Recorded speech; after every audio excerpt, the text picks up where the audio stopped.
At Twin West, we are passionate about the success of our city and our business. To illustrate that point, I will share just a few of our core beliefs. Twin West, first and foremost, is an advocate for business. We are the voice of business in government and provide our members opportunities to grow their businesses and improve their communities. At Twin West, we care about our stakeholders. How we develop and implement programs, policies, and services results in an engaged membership, a sense of inclusivity, and a fun social environment. The Chamber has a positive impact on the business climate. We involve and inform members and influence public policy. And the Chamber provides opportunities for members to advocate for one another. Twin West operates with an entrepreneurial spirit. We are proactive, innovative, creative, and forward-thinking. The Chamber fosters personal and professional growth in business and economic development. And we enrich our communities through our philanthropic activities and partnerships with schools and local governments. One of the best examples of this is our successful St. Louis Park Business Council. Twin West is pleased to partner with the City of St. Louis Park in this endeavor. And the chair of that, Dan Goldman, is here. The St. Louis Park Business Council is chaired by Dan of Twin West Realty Investment Company. And you're averaging about, 30 plus attendees each month, and has enjoyed very positive feedback in the Spotlight on Business segment of the agenda, where a business or organization is given time to talk about their company and services or products. Thanks especially to Twin West member John McCain of Beltline Properties for hosting our monthly Business Council meetings at the Wolf Lake Professional Center, and to Brad Bakken of Citizens Independent Bank for providing the coffee. If you would like to attend a future Business Council meeting, check out Twin West events calendar at twinwest.com or contact the Chamber directly. Members and non-members are welcome to those meetings. Twin West has a long history of working with our local governments. We recognize the importance of strong cities in creating a healthy business climate, and we appreciate the active involvement and support of our elected officials as well as city staff. We want to particularly thank the City of St. Louis Park for its leadership and support over the years for the proposed Southwest Light Rail line that will run from Minneapolis through St. Louis Park to Eden Prairie. Southwest Light Rail Transit will mean future economic growth and job creation in the corridor, along with improved transit operations to connect businesses with workers. Special thanks to Mayor Jeff Jacobs, the St. Louis Park City Council, and City Manager Tom Harmoning for their leadership and the great partnership shared with the Twin West Chamber of Commerce. Now, before I turn it over to Tom Harmoning, I have to go back to when I lived in St. Louis Park. I don't today, but I did when I was first married. I'm going to date myself. First year was in Richfield for 1 year, and then here in St. Louis Park in 1971, 72, and 73. And the reason we did that is my wife worked at Napa Valley, or Napa Auto Parts. If you know, they had the main warehouse over right off Louisiana Avenue behind the post office. So we lived in the apartments so she could walk to work while I went to college at the University of Minnesota. And I also worked 4 to midnight shift at Color Ad Packaging.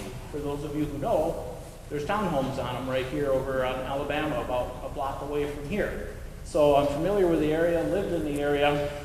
I've watched it grow, and I'm very impressed because you do not see this type of development in a lot of first-ring suburbs. The city council and the people who have had the foresight and the vision for your future, which is arrived at today, in my opinion, between West End, the huge medical complex, Excelsior and Grand. Of course, we've got to remember Park Tavern. That's been around a long time.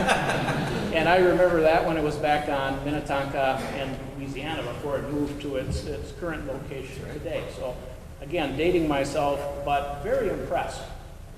But we know what really is the support and the success of a city. Not only its citizens, but its staff. Okay, the mayor may look good, is good, but if it wasn't for the staff, like Tom Harmoning and the rest of the people that conduct the day-to-day business, you wouldn't have a successful city. So together with the citizens, the staff, and the elected officials, St. Louis Park is really, in my opinion, one of the best suburbs in the Twin City area.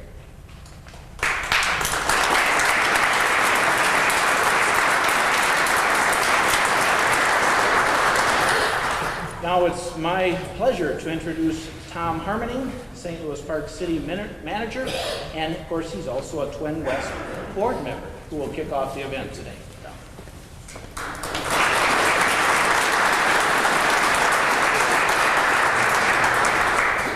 Thank you very much, Mike. I am privileged to serve on the Twin West Chamber Board, and Mike coming in as our leader of the board is going to be a big asset to the Chamber. I've been involved in the Chamber since about 1990 when I worked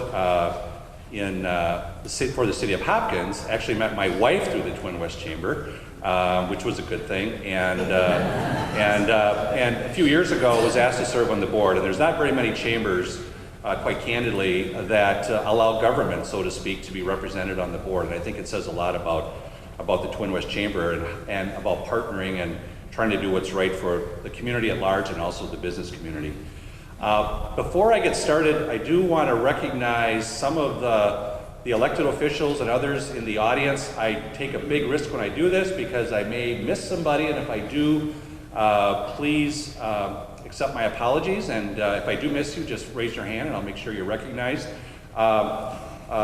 Starting off, and you're going to meet Jeff in a little bit, so I'll hold on that, but First Ward Councilmember Ann Mavity or Second Ward Councilmember Ann Mavity is in the audience. Thank you, Ann. At-large Councilmember Jake Spano is with us. At-large Councilmember Steve Halfin is with us. I don't think any other council members are here this morning. We do have County Commissioner Gail Dorfman here. Gail, you're back there somewhere. Gail represents St. Louis Park very well. We have Met Council Representative Jim Brimmeyer. Jim represents St. Louis Park on the Met Council. Raise your hand, Brimmeyer. You're always a problem for me, Jim. I mean, we have some school board members here. Bruce Richardson, the chair of the St. Louis Park School Board, a great partner of the City of St. Louis Park. Joe Tatalovich is here as well, school board member. Did I miss any other school board members? I think I got them all. Dr. Bowers here, Deborah Bowers is here as well. Deborah has served our community very well over the last 9 years. We're really going to be sad to see you leave, Deborah. You've done great work here in St. Louis Park. Thank you for that. Let's see, I have John Basil here. John is the president of Discover St. Louis Park.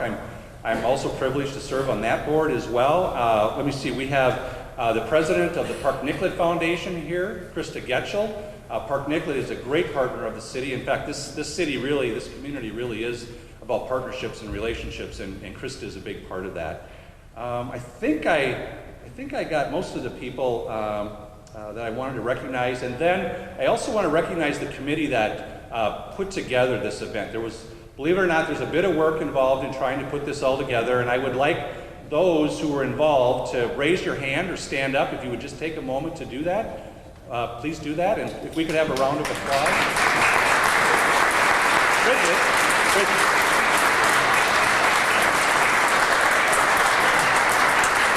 I have to thank Bridget Gothberg. Bridget was here at 6 a.m. this morning. She did get stopped by the Highway Patrol because she went the wrong way on Oxford out here. We have a one-way street situation out here, and there's a long, long story to that. John Basil is a big advocate of that one-way street, I think. Bridget decided, you know, I have a lot of stuff in the vehicle. It's 6 in the morning. I'm just going to go the wrong way on a one-way street, and the Highway Patrol happened to be there and picked her up. Now, of course, I would get a ticket if that were me as a man. Of course, Bridget's a woman, and made up some excuse about having to deliver coffee, and the Highway Patrol person let her go. So, Bridget, we're happy about that. This is the State of the City, and of course, the idea of a State of the City is to talk about how the city is doing, how the community is doing. Obviously, we all have come through a very, very difficult economic recession in our state and in our country and in our region, and St. Louis Park and the community of St. Louis Park certainly was impacted by that. However, I think I can safely say, and I hope you all agree, that the strength of the community is very strong, the strength of the city is very strong, and because of that, it's because of the partnerships and relationships that exist in the city. Hopefully you got a copy of this handout. If you didn't, we certainly can get you one. Basically, this provides a lot of information about St. Louis Park and what's happened over the last year. I think what you'll see is that there was a lot of private sector reinvestment in our community in 2012, $120 million worth of private sector reinvestment in St. Louis Park. That's not too bad for a community where you have to tear down a building or clean up a site to build something new. So we're very proud of that. And 2013 looks very strong as well. Unemployment is down in St. Louis Park. We're glad to hear about that as well. We're a little bit over 4%. Jobs in St. Louis Park are growing in terms of the number of jobs available. In fact, we're at the highest number ever, I think, in our history. So there's some great information in here about the community, and hopefully that gives you a snapshot of the health and the state of the community. The future looks very strong as well, and I think the real name of the game is going to be infrastructure for St. Louis Park, and there's some big projects coming forward right now, and hopefully you had a chance to maybe see some of that as you were having your coffee this morning. Southwest LRT is obviously the biggie. That project is going to transform the southwest part of our region, and the Chamber has been a very strong supporter of that, and we thank them for that. Obviously, St. Louis Park is very bullish in Southwest, and we're spending a lot of time working on that. So that's a huge one. This summer, probably starting in May or June, you're going to see a major infrastructure project, interchange improvement at Highway 7 in Louisiana. It's close to a $30 million project. The city is taking the lead on that. We've really been able to put together a lot of different funding sources to help with that particular project. And then one that I think Jeff and I have talked about, Mayor Jeff and I have talked about, as long as Jeff has been on the council, which goes back to 1992, Jeff, is that about right? 1991? And that I started talking about in 1995 when I came here, is Highway 100. Highway 100, and Jeff says he'll believe it when he sees the dirt being turned, and I agree with that. But Highway 100 is scheduled to start in the fall of 2014, so we're very excited about that, and the business community and the Chamber have been strong supporters of trying to see that project come about as well.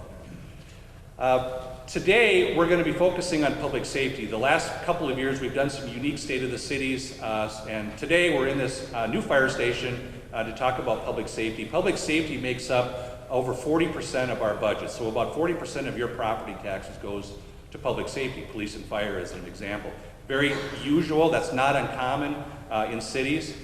So this year we thought we would show you our new fire station, but also do some demonstrations to help you understand what we do from a public safety perspective, particularly in police and fire. And then at the end, after that, Jeff is going to say a few words, and then we've got a special demonstration involving Mayor Jeff and I and Judy Johnson with the Chamber. That's going to be something you've never seen before at a State of the City. This doesn't involve guns, though, so no worries about that. It does involve a fire hose, and I hope you're okay with your clothes getting wet.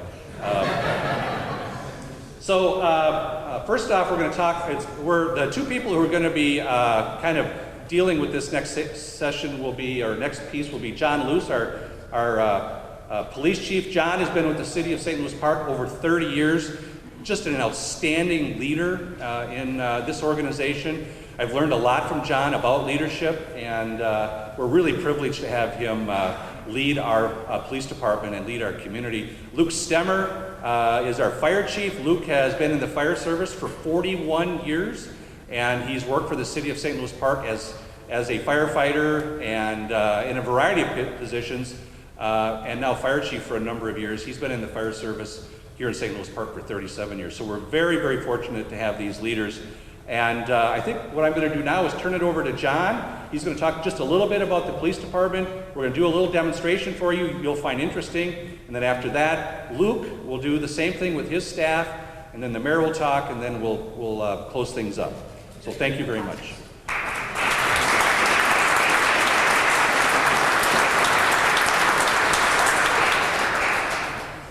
Thank you, Tom, and good morning. I know most, if not all of you. I want to just tell you, I love this community, and I love the way the business adds value in this community. Be aware of the fact that we recognize how important and how vital your role is. I promise and pledge that we'll do our very best for you. I hope that we do that every day.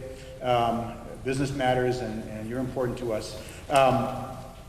Today, and by the way, I do want to say, I disavow any knowledge of Bridget's ticket situation this morning. That was not a St. Louis Park police officer, and I particularly want to disavow any knowledge of what might happen with the mayor and the city manager at the end of the program today, so don't associate that with us. This morning, I thought it would be fun for you this morning. Many people watch TV or hear or read or see the mention of things, a SWAT team or an ERU team or some tactical team and what their role is. It's a safe community. You probably don't think of us as a place where there's a purpose for or a reason for such a group, but believe me when I tell you that there is. We train regularly for something we hope we never have to do. When it happens, it's dangerous work and it's difficult work and it's very stressful work. These people all have other assignments besides their role in the ERU. They volunteer for this position. So this morning there's going to be a demonstration, or a reenactment perhaps is a better term, orchestrated by Sergeant Mark Campo, who leads this unit. I just assure you, and Mark will as well, that it's perfectly safe. You'll see weapons and activity, but everything is made safe. Please don't be unnerved or afraid at all. I just want you to see how they do what they do. If you didn't talk to them when you came in this morning, stop and talk to them on the way out. They're great people. They're the same people that are in the squad cars in the neighborhoods, or the same people you're talking to at the schools. They're wonderful people, and they do a great job. So with that, let me Sergeant Mark Campo to step up and take over this. Thank you.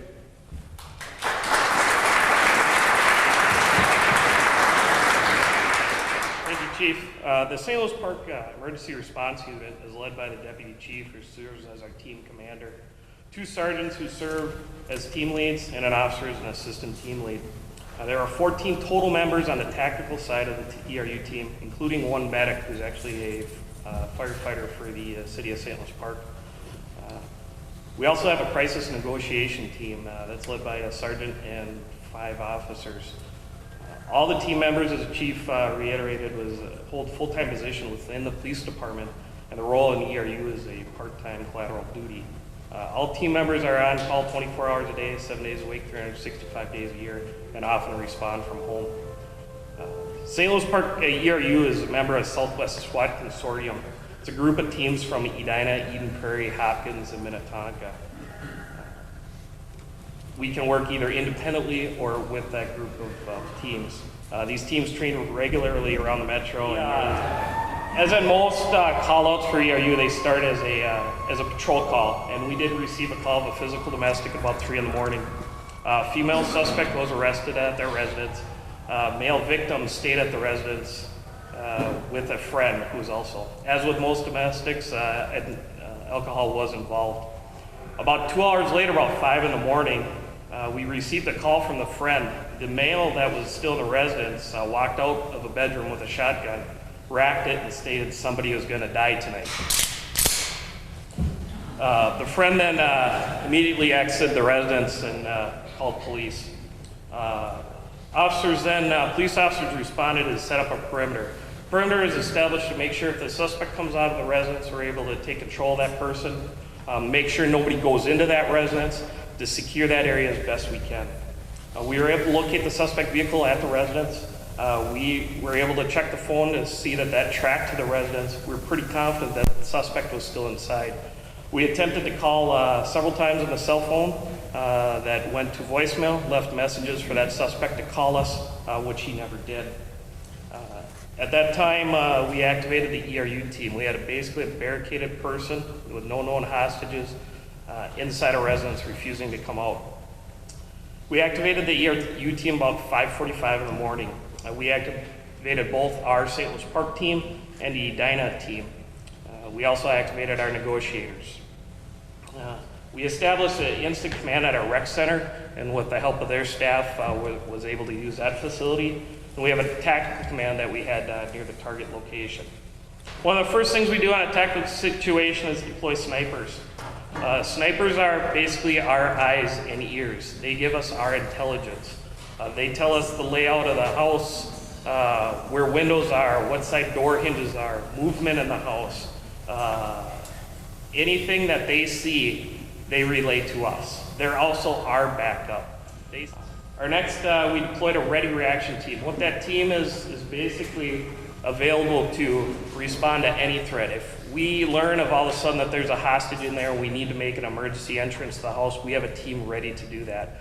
If somebody breaks our perimeter and tries to get into the house, we don't want this to escalate. We stop that person. That ready reaction team can respond to any threat that could come up that we don't anticipate. Our next concern was the neighbors. This house structure was a side-by-side residence, so we're very concerned about the neighbor next door.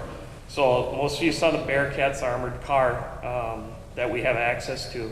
We use that to evacuate first the neighbor that was the attached house, and then several other neighbors that were very close to the incident.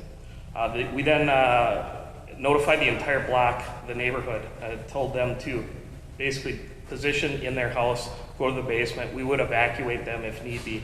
Anybody evacuated, we were brought to the rec center. We were fortunate to have that facility. It was a cold day, so to keep them warm. Once we were confident that the neighborhood was locked down, we then started to try to give PA commands over the Bearcat using the siren and the PA, telling the suspect to come on out. After about 20 minutes, we had no luck. The teams then deployed a throw phone. This is the door of the residence, just so you guys know. I spent literally minutes on this. What a throw phone is basically it's a telephone that's used to communicate with a suspect. We want to have communication with the suspect. The old adage of the SWAT team hates the negotiators is the furthest from the truth. We want to have communication with that suspect. We want things to end peacefully. The negotiators were trying the cell phone, which was immediately rolling to voicemails. We didn't know if the cell phone was dead or if the suspect was just refusing to answer. For about 20 minutes, we tried to use the throw phone with no luck. Suspect refused to answer the phone, also refused to call us back on his cell phone. So there's no other way to contact the suspect at that time. About 30 minutes after trying to reach him on the throw phone, we tried to breach a side window. Breach is made. We wanted to try to break open a window so we could stick a pole camera in there. The last information we had is the suspect was in this bedroom window. So we wanted to see if that suspect was still in there. We weren't able to do that safely manually, so we used 2 beanbag rounds to breach the bedroom window. That's supposed to happen, don't worry. About 3 minutes later, the suspect then came walking out of the residence with his hands up and compliant.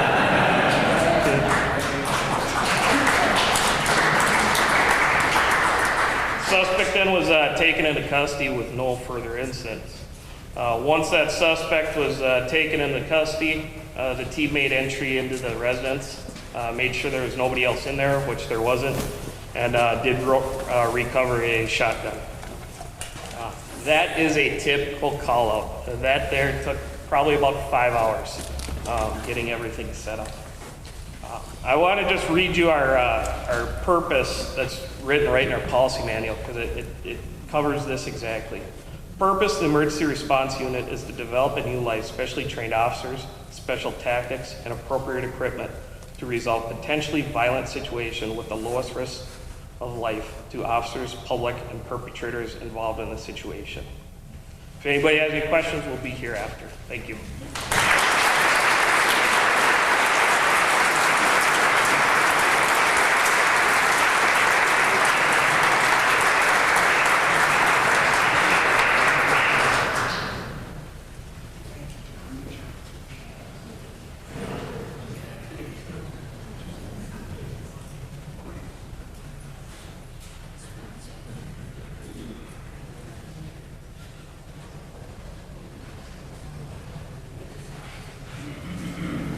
Good morning and welcome. I'm Luke Stemmer, the fire chief here in St. Louis Park, and Bridget told me I couldn't talk to you without a prop, so I brought a brick, and we'll set that there.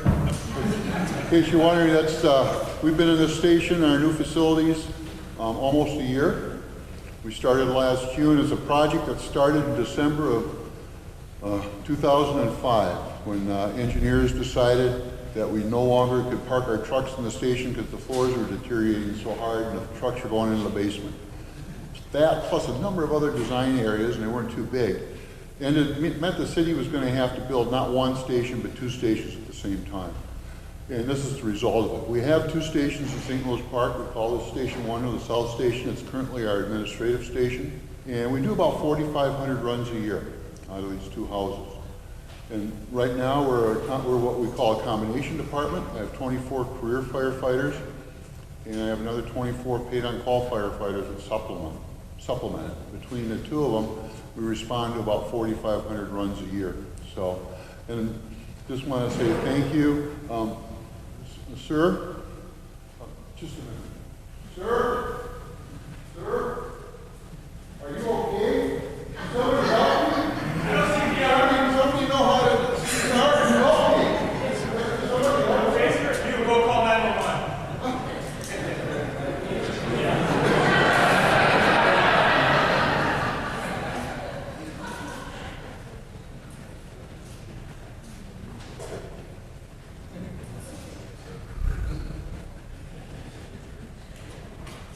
So the most important thing we're doing right now is just providing compressions. And I need one volunteer. Bridget, since you're in the front row, why don't you come up here? Okay, how many people in here know CPR? Okay, better than half. Well, guess what? For those of you that don't know it, it's even gotten easier. All we're focusing now is hands-only CPR. 100 compressions per minute. As long as you get the patient on a firm, flat surface, start doing compressions, just like Tim is doing.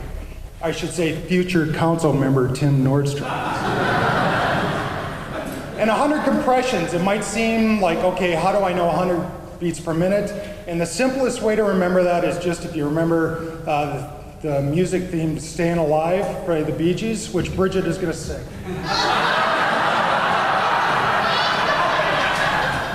There we go. That's even better. And the most important thing is to realize there's a few minutes of oxygen still in the body. And all we need to do is keep circulating that pump, because in St. Louis Park, we have about a 4-minute response time to just about any residence. And our police as well are trained in CPR, and they sometimes get to the address first and start doing just what's happening now. And the whole point with an adult, and like Tim mentioned, is contact 911 immediately, because we need AED, we need Hennepin County, we need advanced cardiac care. So Tim right now is maintaining circulation, and our rescue crew should be arriving very soon. And the first thing they're going to ask is if there's been 2 minutes of circulation or 2 minutes of compressions, just to keep that pump moving. And it's that easy, just as long as you make some effort. And a lot of people are always concerned about, am I going to cause more harm than good?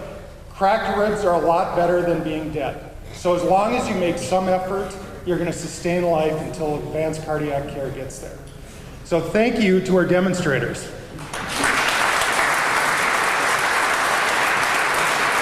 I'll turn it back to the chief.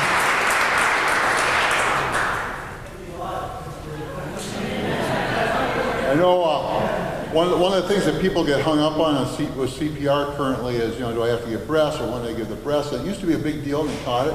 Now they're just saying, pump the chest, hard and fast. And if you just do that, don't do anything else, don't worry about breaths, don't worry about anything else, just kind of find a midpoint, kind of between the 2 breaths on bone, and just pump hard and fast. And if you can hum Staying Alive while you're doing that, all the better. With that, where'd Tom go? I'm going to turn it back over to you, sir. I'm going to take my prop. That's the last brick from fire station number 2, by the way.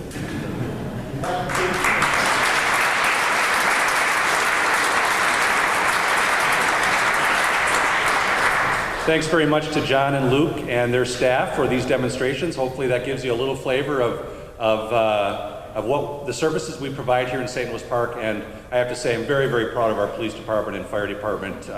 There's no better. Sorry, Plymouth is very good too. But we just have an outstanding staff here, and they're here to serve you 24 hours a day, 7 days a week, 365. There's somebody always on call. Somebody's going to answer your 911 call here in St. Louis Park and help you when you need it. We're saving the best for last. Mayor Jeff Jacobs. I've had the privilege of working with Jeff since 1995, about 18 years. He's a great guy to work with. It's a ride, I have to tell you that. Every day it's a new adventure with Jeff, and there's no other mayor I would rather work with. I've worked with a lot of mayors in my 30 years, and Jeff by far is the best. And I think you all agree with that. So if we could have a round of applause for Jeff.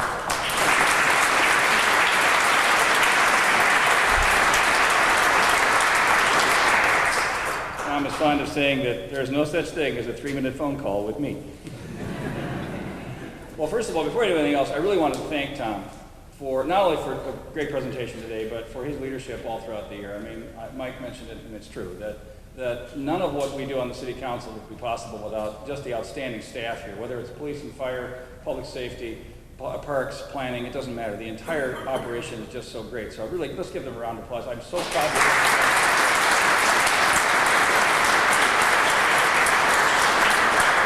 And of course, I do want to give a special thanks to Bridget and Nancy and their entire crew for setting up this event.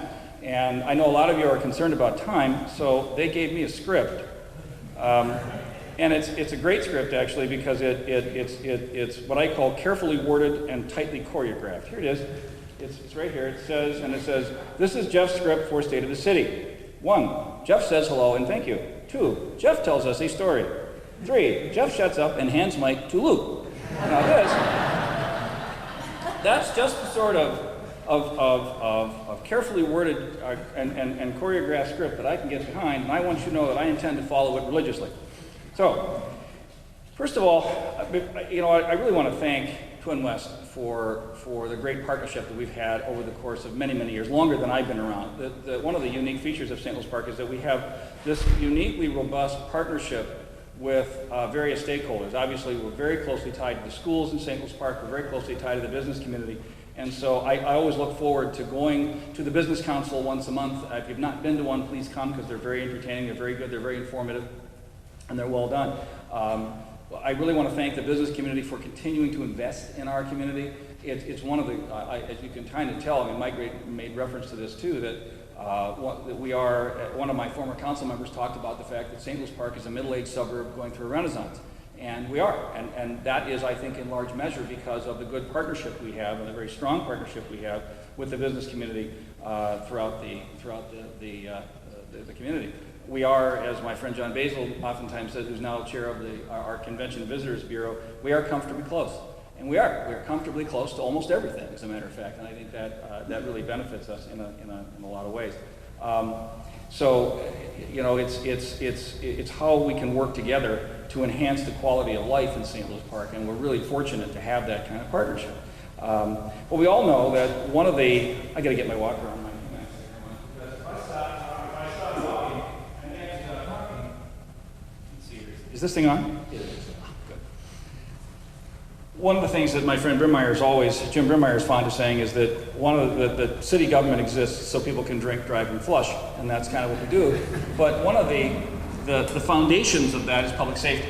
People have to feel that they're safe, they have to know that they're safe, and one of the great hallmarks of St. Louis Park is if heaven forbid you need to call 911, there's going to be a set of flashing lights on your driveway in about 3 or 4 minutes.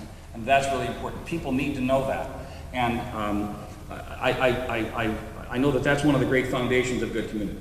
Now I will tell you, when I was 6 years old, I really wanted to be a fireman. I really did. I thought that'd be the coolest thing. I mean, what 6-year-old boy doesn't want to be a fireman? How cool is that? You know, you get to ride around these really cool, shiny red trucks. You know, you get to sometimes you get to bash in doors. You get to take a hose and squirt stuff. I mean, that's like the coolest thing in the world. And I remember when I was about 8 years old, I watched a movie, not a very good movie. It's called Red Skies of Montana. It stars Richard Widmark, Jeffrey Hunter, Constance Smith, and Richard Boone. And it's, what? I have an eidetic memory, all right? I mean, I do. I got a photographic memory. I just don't have same-day service anymore, you know? So I watched this movie, and it's about fire jumpers. They were smoke jumpers, and what they were putting out firefighters, putting out forest fires. And I was fascinated by the movie, and so I did what kids that wanted to find out about stuff did in the 1960s. I went to the library and checked out a book, and I read about this, and it's actually based on a true story. It was a forest fire in a place in Montana called Mann Gulch, and unfortunately, things went very badly. And they jumped into this forest fire, the wind changed, something happened, and some firefighters were killed. And it was a very tragic story, but it actually sort of changed the way firefighters and the Forest Service fought forest fires ever after that. But I remember thinking two things. First, as I read about the people, I read about what they did, I read about how they did it, I read about, you know, the extraordinary courage they had, I was struck by two things. First, it occurred to me at that point, at 8 years old, that I had better make my life talking to people rather than jumping out of an airplane into a forest fire. That was one. Number two, I was struck by these people. I admired them. I thought, God, where do you find people like that? That will run into that kind of danger, that will put themselves out there and risk their own lives to save other people. I was struck by that. I thought, these people are remarkable. These are extraordinary people doing incredibly courageous things. And then I remember many years later going to my office one morning, and people were all huddled around a television set, and they were watching these two skyscrapers burning in downtown New York. And at that moment, there was a reporter on the street, and he said that, you know, that the buildings had been hit by these airplanes, and that, you know, police and fire were running into that building, knowing that it was on fire, to get people out. They were going in to get people. I thought, God, where do you find people like that would do that? And about 5 minutes later, the building fell down. And about an hour later, the other building fell down. But there were still people inside there going into that building to get people out of it. And I thought to myself, what kind of courage do you have to do that? What sort of commitment do you have to humanity to risk everything to save other people? I'm astonished by that. And I'm just so proud that we're surrounded by people like that. Because where do you find people like that? In St. Louis Park, you find them here, in this building. And you find them at the police station. And you find them at fire station number 2. That's where you find them. There's a memorial out in the front of this building. If you haven't stopped by and see it, please look at it. Because it's a memorial to people in St. Louis Park, firefighters in St. Louis Park that went into a burning building once and didn't come back out. So we carry that memory forward. And it's so comforting to know that there are people like that in St. Louis Park. And they're my heroes. They've always been. I mean, they'll do anything. They'll run into a burning building. They'll jump into a frozen pond to save a kid that's fallen through the ice. They'll move heaven and earth to get you out of a crumpled car that's crumpled and beyond recognition, even though there's gasoline leaking all over the place. And that kind of stuff, that sort of starts at the top. It starts with Luke, and it starts with John Lewis. Those are the kind of people we're talking about. And so I can't thank them enough for what they do on behalf of St. Louis Park. I mean, obviously, all of our city employees are wonderful people. They do an extraordinary job. And obviously, one of the things I want to thank Tom about is that, you know, that when you go and talk to people at the city, no matter what department they're with, you'll find that these are very competent, very dedicated people, and that starts at the top. But when you talk about the public safety folks, that starts at the top. It starts with John, and it starts with Luke, and it goes the whole way through their organization. These are some of the most remarkable people on the face of the earth. So I really wanted to give a special thanks. This is the part of the script where it says, Jeffrey shuts up and hands mic to Luke. And I will do that, but before I do it, they've asked me to announce to you that after 36 years with the fire service in St. Louis Park, Luke Stemmer has decided to take a well-deserved retirement. And we'll miss it. But I know that that spirit of public service and commitment to coming and get people will live on. They'll come get you. If you're in trouble in St. Louis Park and you need them, they will come get you. And they'll do the absolute best job that anybody on the earth would be. So with that, I'm going to have Luke to come up, and I'll tell you, Luke, when I was 6 years old, you were the kind of fireman I wanted to be. You were strong, you were courageous, and you were compassionate, but you always knew that the easiest fire to put out was the one that never started. Like John used to say, the easiest crime to solve is the one that doesn't get committed. So with that, let's please give Luke Stemmer the kind of standing ovation and honor that guy deserves.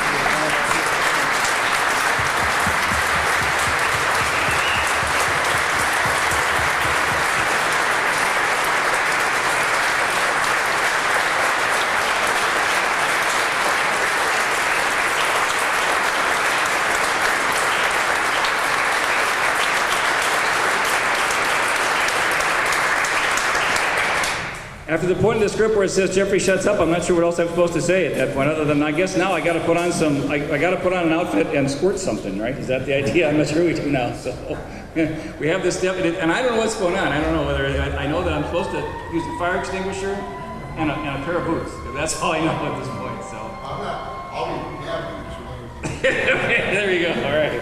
Thank you, George. Chamber, if I can have Judy Johnson come up as well. And we have a little fire outside here. We have a little house that's on fire, and we need some help putting that out. Say, get ready, set, go. You can't get your foot out of the poop. Come on. There it is, the spring, but there's 3 there. I probably won't make the passing grade.